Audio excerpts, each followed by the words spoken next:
The station smelled like 17 kinds of air and 0 kinds of agreement. Ambassador Yael Oduya Marsh had spent 11 years learning to breathe in it anyway. She stood at the center of the conclave floor, a wide, circular room with curved walls that climbed 3 levels, seats packed with delegates from every recognized species in the known galaxy.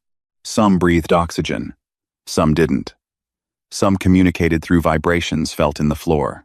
One species, the Marathi, communicated mostly through silence, which made them Yael's personal favorites. The Velthara delegate was not silent. Praetor Voice Okath stood 7 feet tall, had 4 arms, and a voice like gravel poured steadily down a very long drain. He had been speaking for 40 minutes. He would, Yael suspected, speak for 40 more. The Velthara were good at many things. Brevity was not among them. She kept her face still, hands folded on the table, posture what it always was, open, calm, present. Like a woman with nowhere else to be, and nothing in particular on her mind. 11 years. She had gotten very good at the face. Okath was talking about the Areth mining routes. Specifically, about why the Velthara-Skethian coalition deserved a larger share of them. He had made 14 arguments so far. 12 were reasonable. 1 was dishonest. 1 was a direct insult wrapped in formal language so thin you could read a document through it. Yael waited for him to finish. He finished. She said, "Thank you, Praetor Voice. Humanity's position remains that the Areth routes fall under the existing shared framework agreed upon by 11 species, including your own, 9 years ago. We are prepared to revisit the distribution model. We are not prepared to discard it entirely. We propose a revision committee." Okath looked at her, the way something large and unbothered looks at something small when it is deciding whether the small thing is worth the energy of contempt. "The humans," he said, in the common tongue, clearly, and for the whole room, "have a remarkable gift for proposing committees." A sound moved through the gallery. Not quite laughter. Not quite not. The Skethian delegate Council Vreth, 4-eyed and compact, made a noise that could have been amusement. Hard to tell with Skethians. "We find committees productive," Yael said. "You find them safe," Okath said. "Your species has been in this conclave for 190 years. In that time, you have proposed, by my count, over 4,000 committees, working groups, and revision panels. You have started 0 conflicts. You have mediated 47. You have a remarkable talent for making problems smaller without making them go away. We prefer to think of that as diplomacy. We prefer to think of it," Okath said, and his voice filled the room the way water fills a space, finding every corner, "as livestock management. Your instinct is always to back away from the fence." The room went still. Councillor Sane of the Marathi, a slight, pale woman who had been sitting in on 3 consecutive sessions, did not move. She was watching Yael. She had been watching Yael for a while now. The way someone watches a bridge they are about to cross, checking every cable, every bolt. Yael looked at Okath. She smiled. It was not a warm smile and it was not a cold one.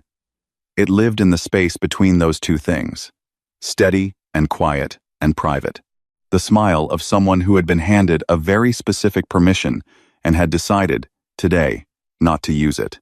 "I'll note your comments in the session record," she said. "Shall we continue?"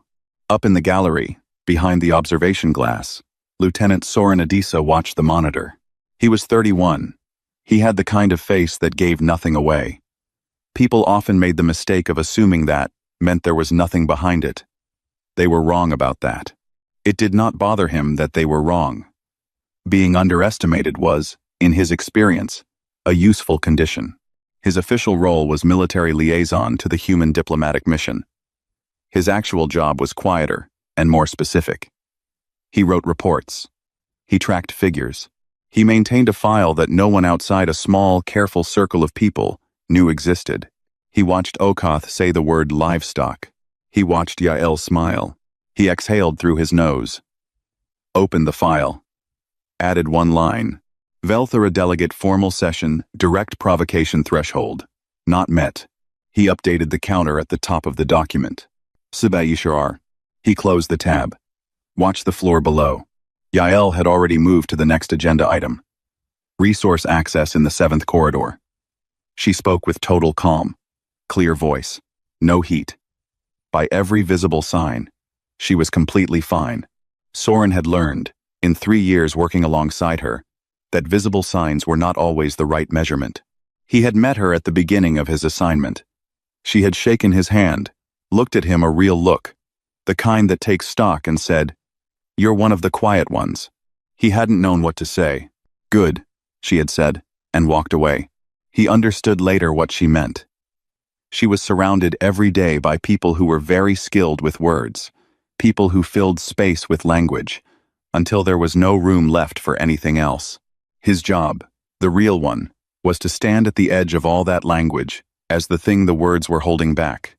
Not threatening, not restless, just present, like a closed door, like a number in a document that kept going up. The session ended without resolution on the areth routes. A working group was proposed. Timeline. End of cycle. Everyone left with the face they had arrived with. Okath passed the human delegation without acknowledgement. Yael gathered her materials. She moved the way she always moved, measured, unhurried. Hurrying shows them something, she had said once. She did not show them. She passed Soren in the corridor outside. Didn't slow, didn't look at him. 4:12, she said. Yes, he said. How long before they stop being worth the effort? He thought about it for a few steps. They already aren't, he said. They don't know that yet. She made a small sound. Not quite agreement. Not quite anything. Turned a corner. Gone. Soren stood in the corridor. The station hummed around him, mechanical and constant. The sound of 17 species sharing space without sharing much else.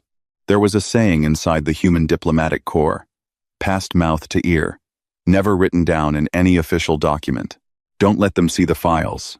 He pressed his badge to the reader. The secure door opened. He went through. Behind him, the conclave session wrapped up. Delegates filtered into corridors, into transport pods, into their separate atmospheres. The counter sat at 412. In his quarters that night, Okath opened his research files on human history. He had been reading carefully for months. He had found the old wars, the weapons, the long and brutal centuries of humans fighting each other. He had seen the casualty figures, the scale of the self-destruction.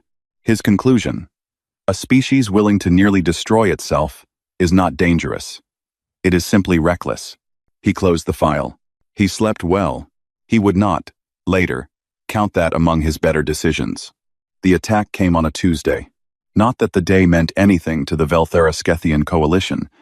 They had their own ways of marking time, their own sense of when to wait and when to move.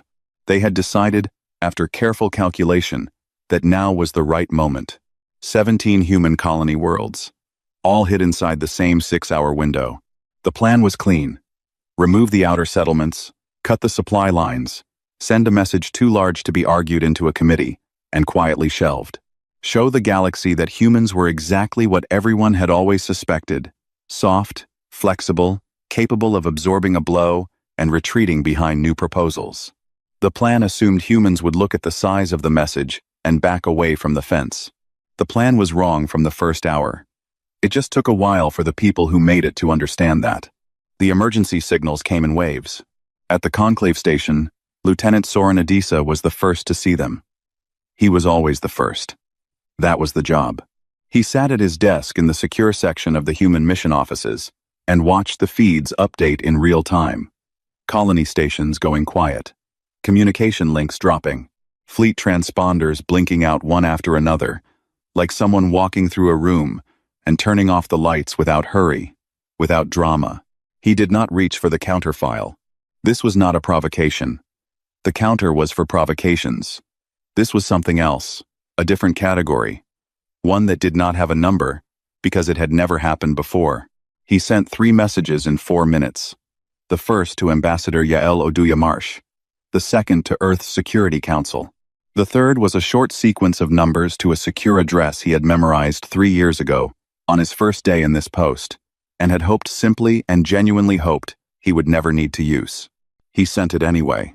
Then he sat and watched the feeds. Yael received the first message at 0340 station time. In her quarters. Still asleep. She was awake before she finished reading it. She dressed.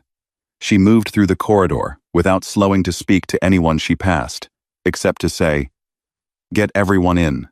Now." By the time she reached the situation room, she had read the casualty estimates 3 times and stopped reading. The numbers did not change on a 4th reading. Reading them more only made the walls feel closer. 42 million people in the first 6 hours. She sat at the head of the table. She was very quiet. Her staff had learned what that particular quiet meant. It was not the quiet of a woman with nothing to say. It was the quiet of a woman doing fast and specific work inside her own mind. And the less you interrupted it, the better the outcome for everyone in the room. When she finally spoke, she said, "Get me a secure line to Earth. Priority channel. I want to speak to the council before they vote." She spoke to them for 40 minutes. She argued for a formal ultimatum first. One more message. One more door left open. She had spent 11 years finding doors to leave open. She was good at it. The council listened. They respected her. She was the best they had. They voted anyway. Unanimous. 1 abstention. Yael didn't register the abstention as a protest. She registered it as what it was, grief, wearing the only shape grief had that still fit inside a diplomatic framework. She noted it. Set it aside. There was still work to do. Earth's final diplomatic transmission went out 40 minutes after the vote, sent on every active frequency, translated into all 17 conclave languages, short enough to read in a single breath. For 190 years, you knew us as diplomats and peacemakers. We chose that. We need you to understand, it was always a choice. What follows is not diplomacy. What follows is the other side of us. We sought peace. Now you will meet the other side of humanity. We are sorry it came to this. You will be sorrier. 41 words. At the conclave station, Councillor Sane of the Marathi read it twice. She opened a new document on her tablet. She titled it, The Reckoning. She began, at the top of the first page, to write. She would keep writing for a long time. In his command chamber aboard the Velthara flagship, Praetor Voice Okath watched the transmission 3 times. He played it for his generals. One of them laughed. The sound bounced off the walls and disappeared. Okath did not laugh. He had been reading, more carefully than before. He had found older files buried in human historical archives, not often referenced, not considered important by the scholars who organized such things. The files that covered the 2 centuries before the conclave, before the diplomacy, before the smiling, and the committees, and the patient, maddening calm. He had found what they had been before all that. He had read the weapons designs, not the headlines about the weapons, the actual specifications, where those had survived. He had read accounts of the wars, not the summaries, the first-person accounts, the ones written by people who were there and had no reason to make it sound better than it was. He had read all of it, and then he had thought about Yael's smile, and the 2 things had sat next to each other in his mind and made a shape he didn't like the look of. He sent a message to High Command. 3 words. Recall the fleets. High Command did not respond that day. The next morning, his aide brought the reply. Directive declined. Operation proceeding on schedule. Praetor Voice Okath to maintain current position and await further instruction. He read it twice. He did not send another message. He was a man who understood the limits of his own authority. He had always operated within those limits. It was the foundation of his career. He sat with the old files open on his screen and looked at them for a long time. He was not someone who scared easily. He had commanded 6 campaigns. He had won all of them. He had a record that, by any fair measure, was exceptional. He sat there, in the quiet of his own chamber, and felt for the first time in a long career that exceptional was not going to be enough for what was coming. He was right. He would not live to tell anyone that. 3 weeks later, when the human fleet reached his position, Okath stood on the bridge and watched the formations take shape on the long-range display. He watched for 6 full minutes. He watched how they moved. He watched how they adjusted mid-approach, without signal, without apparent command. as if the individual ships could read each other and the battlefield at the same time. He thought about the smile. He thought, she knew. The whole time. She knew exactly what she was not doing. He gave the order to hold position. Not because he believed it would work, because he was the kind of man who held position when there was nothing else left. The battle lasted 11 minutes. His flagship's final transmission, recovered weeks later by a conclave salvage team, logged and filed, was 4 words, sent to no specific address, broadcast open on all channels in the last 30 seconds. I should have listened. Nobody answered. There was nothing to answer. The stars outside the bridge viewport didn't change. They were not interested in being dramatic about it. They just kept burning, the way they always had, the way they would long after everyone aboard that ship had stopped mattering to anything. The counter, back at the conclave station, still read 412. Soren had not updated it. He had opened the file once, the morning after the attack, and looked at the number for a long time. Then he had closed the file without adding anything. Some things didn't belong in the same document. Tessevar had been assigned to long-range observation of human space because her commanding officer considered it a quiet posting.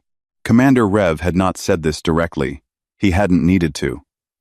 The assignment came with a small station, 3 crew members, equipment 2 generations behind current standard, and a patrol radius that covered the least strategically important stretch of human territory in the sector.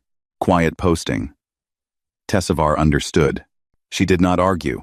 She was good at her job better than Rev knew, or cared to find out, and she had learned that being very good at your job inside an organization that wasn't looking at you closely was its own kind of freedom. She set up her observation protocols on the first day. She ran them daily. She filed reports to a channel she suspected no one was actively reading. She watched.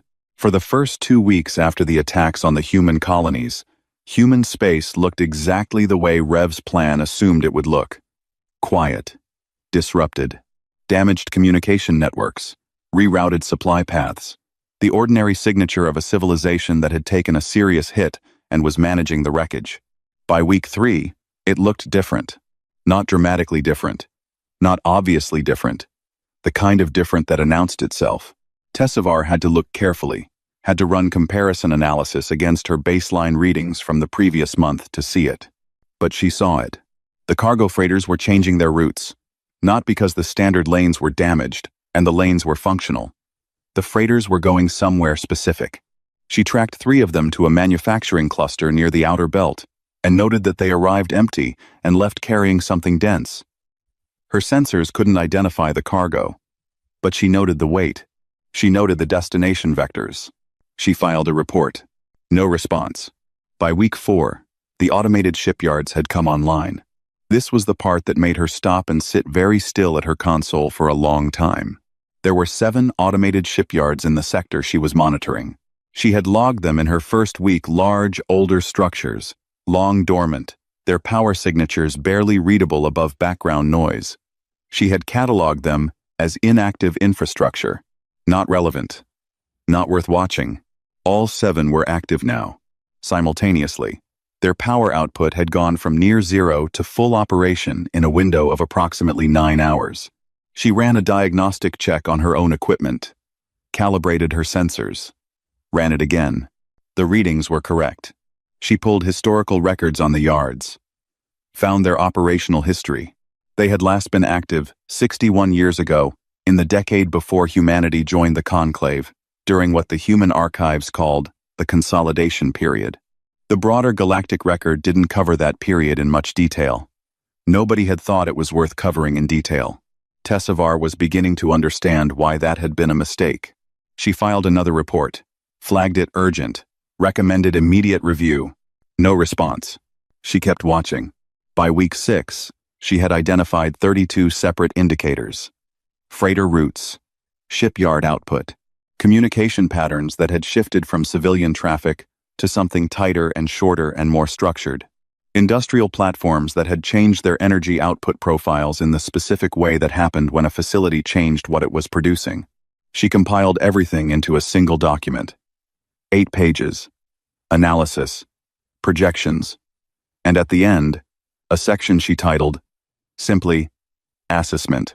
She wrote, based on current observable data, the human civilization is in the process of converting a significant portion of its civilian industrial capacity to military function. The rate of conversion suggests this process began within 72 hours of the colony attacks. The scale is larger than this sector alone. I am extrapolating from what I can observe, but the pattern is consistent with a civilization-wide response, not a regional one. The speed of conversion suggests this was not improvised. She stopped. Read that last sentence again. The speed suggests this was not improvised. She sat with that for a while. She thought about the diplomatic history. 190 years of careful, patient, relentlessly peaceful engagement. 190 years of proposals and revisions and compromise, of humans absorbing every insult and responding with another olive branch. She thought about what it meant that a species capable of doing. She looked at her screens again. This, at this speed, at this scale, had spent 190 years writing committee proposals instead. She thought about what that choice must have felt like to make. Every day, for generations. Her species had many words for strategic thinking, for threat assessment, for calculated restraint. They did not have a word for the specific feeling of realizing you had been sitting very close to something large and quiet for a very long time, and that the quiet was not the thing's nature. It was the thing's decision. She sent her report directly to Fleet Admiral Surith. Bypassed the standard chain entirely. Included everything. Every data point. Every projection. The full assessment. She added one line at the bottom, outside the formal format, in plain language. I want to be wrong about this. I do not think I am wrong about this. The Admiral's office responded 4 days later. Thank you for your submission. Assessment noted. You are reminded that communications outside the standard reporting chain are a protocol violation. Please direct future reports through Commander Rev. She printed the reply. Looked at it. Set it face down on her console. She kept watching. By week 8, the numbers had grown beyond what her projections had modeled. She had underestimated the scale. She understood why at the bottom of every projection she had run, she had assumed a limiting factor. Some ceiling on how fast a civilian infrastructure could be converted. Some constraint on how many people could be redirected in a short time, how much knowledge could be applied quickly. She had not considered the possibility that the knowledge was already there, maintained, updated, passed down through generations inside human institutions, sitting in files and training programs, and technical specifications. Ready. Just in case. She filed one more report, not to Rev, not to Surath. She sent it to the Conclave Intelligence Office, which operated across species and answered to no single government. The report was her longest yet. She had spent 3 days writing it. She requested immediate review, immediate reassessment of coalition tactical projections. She requested, specifically, that someone with genuine authority read the complete human historical record from the 2 centuries before Conclave membership. Not the summary. The full record. She sent it. She sat back. She looked at her screens. The shipyards were running full output now. All 7. Continuous. Their power signatures pulsed on her monitor. Steady. Enormous. Patient. Her comm unit chimed. Commander Ref. Tessavar. I've received formal complaints about your communications outside the chain of command. Report to the main station when your rotation ends. We'll discuss this in a formal review. She looked at the message. She looked at her screens. She typed back. Understood, sir. She did not go. She stayed at her console and kept watching. She watched the human manufacturing output grow week by week. She watched ship classifications begin to appear on her sensors, new builds, leaving the yards, forming into groups, moving toward the border in patterns her tactical software flagged as coordinated fleet movement. She watched the fleet assemble. She had been a military intelligence officer for 14 years. She had assessed fleets before. She knew what a war fleet looked like, designed to project power, to demonstrate capability, to make the intended message clear. This was not that. What she was watching looked less like a display of strength and more like a tool being picked up by someone who had used it before.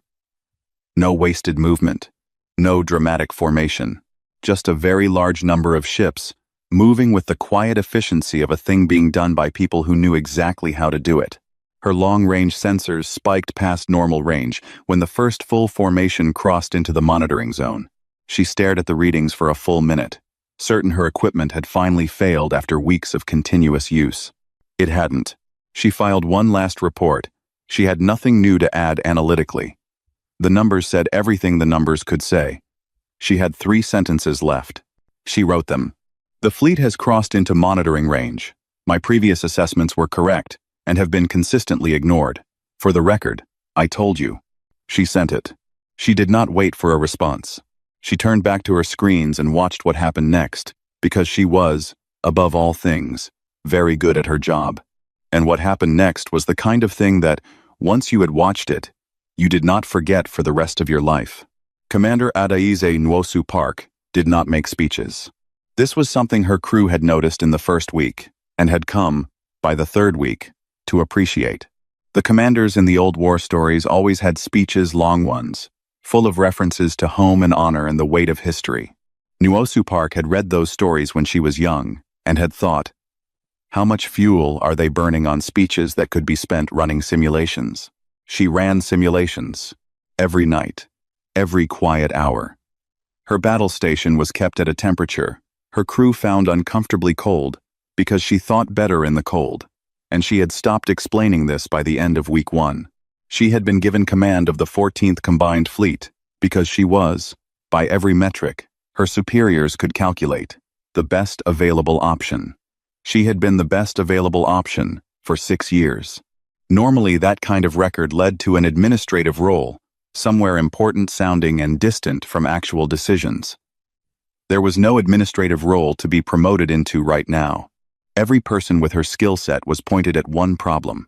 She was pointed at the version of the problem that needed solving in the field. She was comfortable with that. The first engagement happened in the Terith Corridor, a long stretch of empty space between the outer colonies and the first major Velthara system. The Coalition sent 240 warships. By their doctrine, this was more than sufficient for a decisive engagement against a force they had consistently assessed as limited in military experience. Nwosu Park looked at the formation on her tactical display for a long time, long enough that her second-in-command, Lieutenant Reyes, shifted in his chair. Crescent formation, she said. Standard Velthara opening. They'll compress the center and push us toward the gravity well. Yes, Reyes said. Run pattern 7. Offset by 30 degrees. Fold the left wing inward when they commit to the compression move. Pattern 7 was built for smaller engagements. Scale it. Let's see what happens. What happened was this.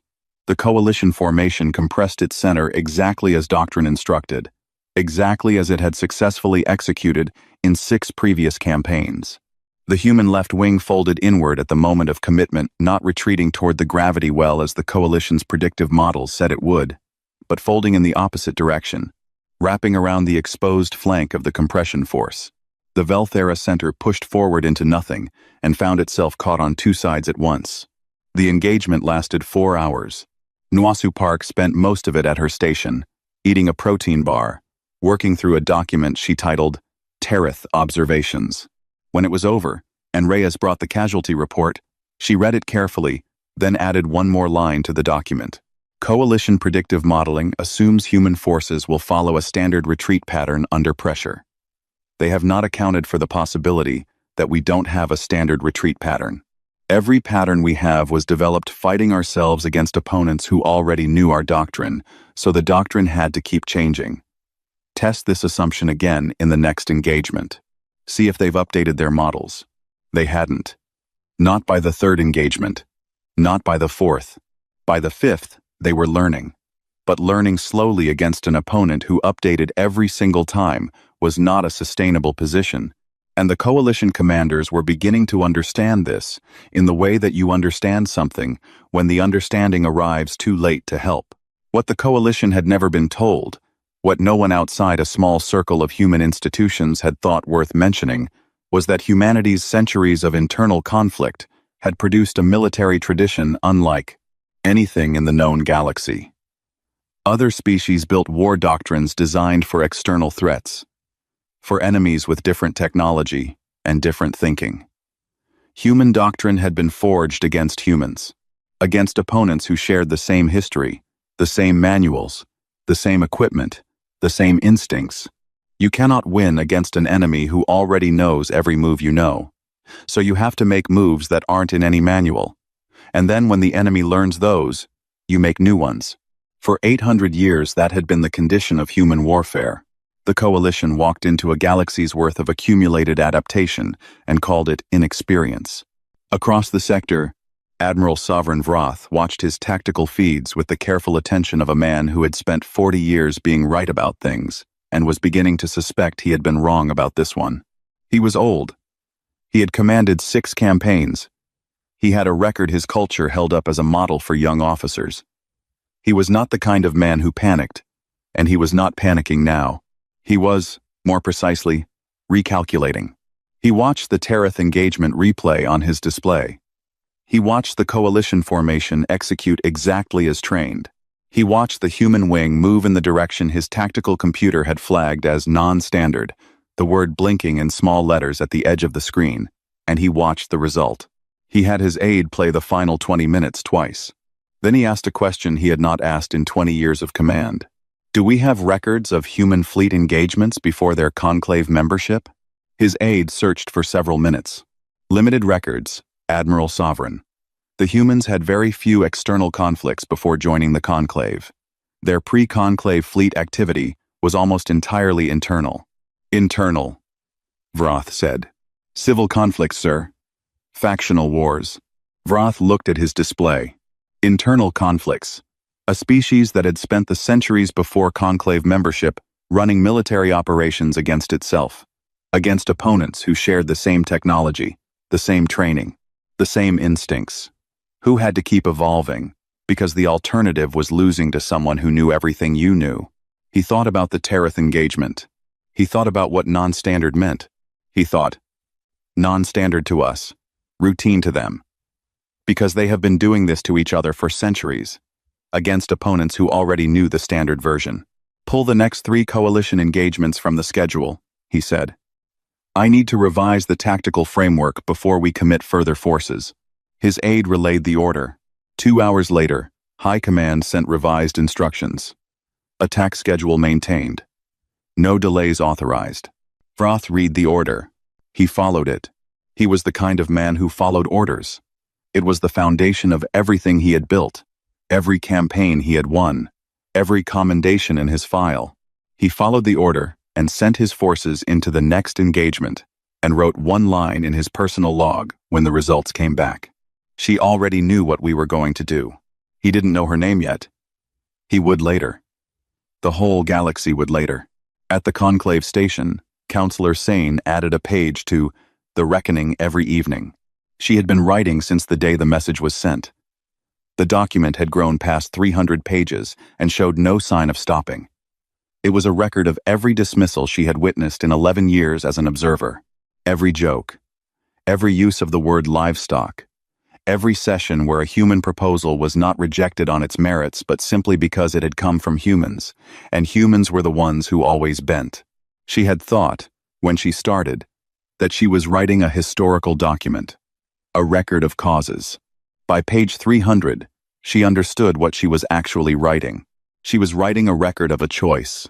190 years of a species that woke up every morning knowing exactly what it was capable of, knowing exactly what the other option looked like, and choosing every day, every session, every insult absorbed and smiled through to try the other way one more time. She wrote that at the top of a new page. She looked at it for a while. She thought about the cost of that, the specific, interior cost of being what you are and spending a career pretending to be something smaller. She thought about Yael's smile, the one she'd watched across the conclave floor the day Okath said the word livestock, and understood, for the first time, what kind of smile it actually was. Not patience. Not weakness. Not a woman who didn't feel what had been said to her. A woman who felt it exactly, knew exactly what she could have said back, and chose not to. Every day. For 11 years, Sane closed the document. She went to the window and looked out at the stars. Somewhere out there, Nuosu Park was already running tomorrow's simulations. The war was not over, but its shape had already been decided. It had been decided, Sane thought, a long time ago, the moment a species that knew what it was, decided to be something else, and spent almost 2 centuries making that choice hold. The other choice had always been there, waiting, patient as anything. The coalition delegation arrived at the conclave station on a Thursday. There were 9 of them. They were shown to a formal meeting room, neutral space, standard protocol, the kind of room that had hosted hundreds of negotiations and had the particular stale air of a place that had absorbed many difficult conversations and given nothing back. They sat. They folded their hands. They waited. They were expecting a military commander, someone in uniform, with a record of the campaign visible in their posture, who would lay out the terms of defeat in the language that defeat was usually given formal, complete, designed to remind the people across the table exactly how far they had fallen. The door opened. Ambassador Yael Oduya Marsh walked in. She was older than the last time most of them had seen her in person. The kind of older that doesn't come from time alone, the kind that comes from carrying weight through time. She carried a plain folder. She sat at the opposite end of the table, set the folder in front of her, and folded her hands on top of it. She looked at the delegation. They looked at her. The lead delegate, Praetor Emissary Thelk, young, the 4th person appointed to his role since the war began, said, "We are prepared to discuss terms." "Good," Yael said. "So are we." She opened the folder. The terms were not what they had brought themselves to expect. No occupation. No demand for territorial rights. No reparations calculated to strip the coalition down to its foundations and leave it dependent. No language designed to humiliate, none of the ritual diminishment that most post-war agreements use to make the losing side feel the full shape of their failure. Colony rebuilding support, provided formally through conclave channels. A structured withdrawal timeline, designed to be realistic rather than punitive. A joint truth commission operated by both sides, overseen by the conclave tasked with producing a complete public record of the conflict. What happened? Why it happened. All of it. From the beginning. Thelk read through the terms twice. Carefully. The way you read something when you are looking for the part that catches. "You're not taking anything," he said. "We don't want anything you have," Yael said. "We want what was started to stop. And we want a record that says clearly what it was." The Truth Commission will record what the coalition did, yes, and what the human response was, all of it. We have no interest in a version that makes us look clean. We're interested in a version that's accurate. Our people destroyed a great deal out there. We want that in the record too. Thelk looked at her. "Why?" he said. Not a diplomatic question. A real one. From someone young enough to still ask real questions across a negotiating table. "After what was done to your colonies, why offer this?" Yael was quiet for a moment. She had given versions of this answer before. The official version was well constructed and true. Sustainable resolution, long-term stability, the importance of preserving the conclave framework that had kept most of the galaxy out of catastrophic conflict for 2 centuries. It was a good answer. She believed it. It was not the whole answer. The whole answer was longer than a formal negotiation room was the right place for. From the corner of the room where he had been standing since before the coalition delegation arrived, unremarked, still, the particular stillness that meant he was paying very close attention to everything, Lieutenant Soren Adisa said, without being asked. "Because we know what we are when we stop." 8 words. No. Elaboration. The room held them. Thelk looked at Soren. The long look of someone trying to read a face and finding less surface than they expected. He looked at the stillness. The quality of the quiet. The specific way Soren stood in a corner of a diplomatic room, as if he were also, somehow, the room's primary feature. "Who is he?" Thelk asked. "Military liaison," Yael said. She did not say anything else. She did not need to. Thelk looked at Soren for another moment. Then he looked at the terms. "These are more reasonable than we expected," he said. The word reasonable, carrying a weight of something larger than itself.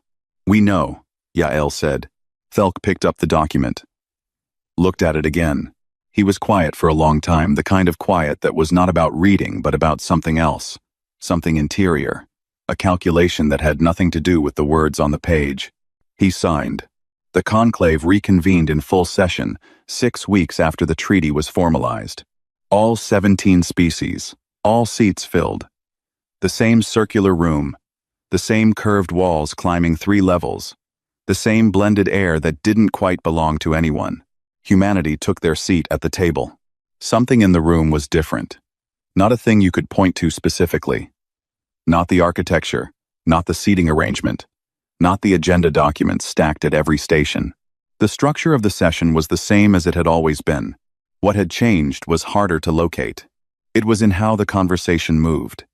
How proposals were phrased, "We'd like to hear the human delegation's position," had replaced the polite, distant acknowledgement that had been standard for years. It was in how the other delegates arranged themselves when entering, which chairs they chose relative to the human seats.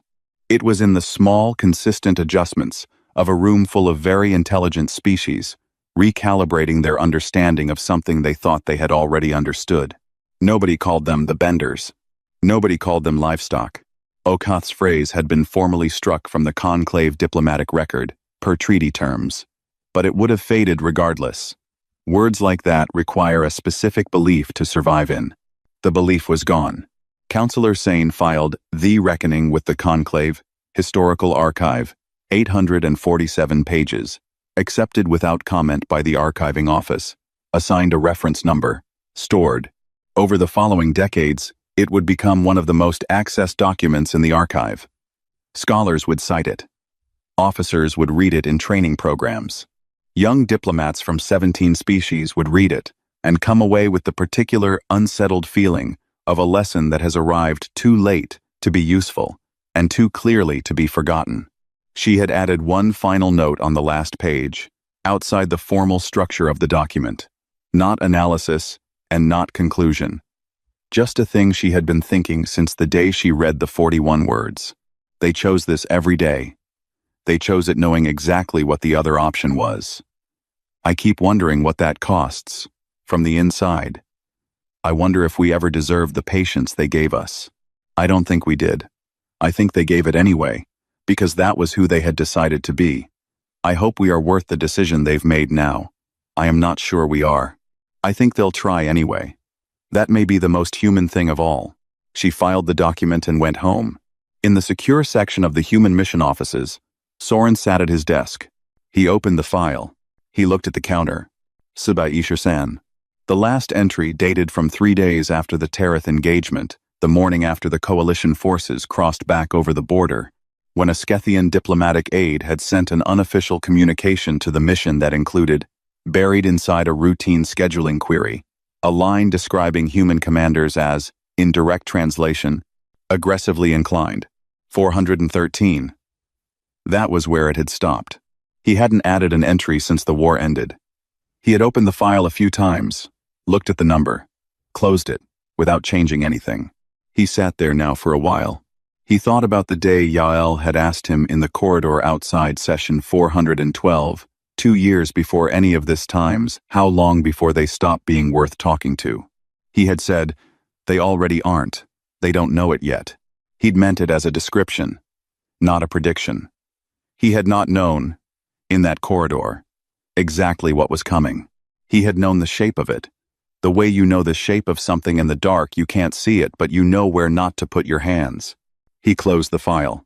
Not deleted. Archived.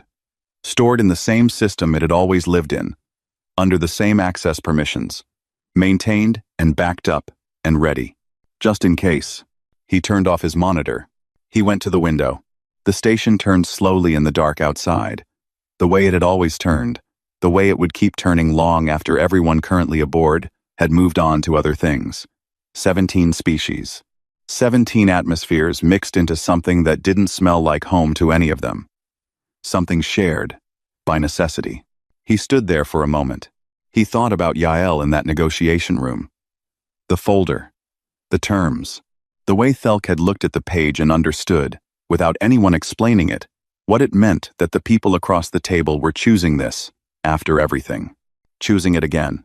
On purpose, with full knowledge of the other option, which was no longer theoretical. The door had always been shut. It was shut again now, and Soren was back in the corner of a room, still, quiet, watching, the number in the file, holding steady, at 413. He hoped it stayed there. He would keep the file updated either way. That was the job. That had always been the job. He stood at the window and watched the stars. And the stars, as always, did not watch back, they just burned. Patient and enormous, and completely indifferent to what small things decided to do with the dark between them. He was at peace with that. He went back to his desk and got back to work.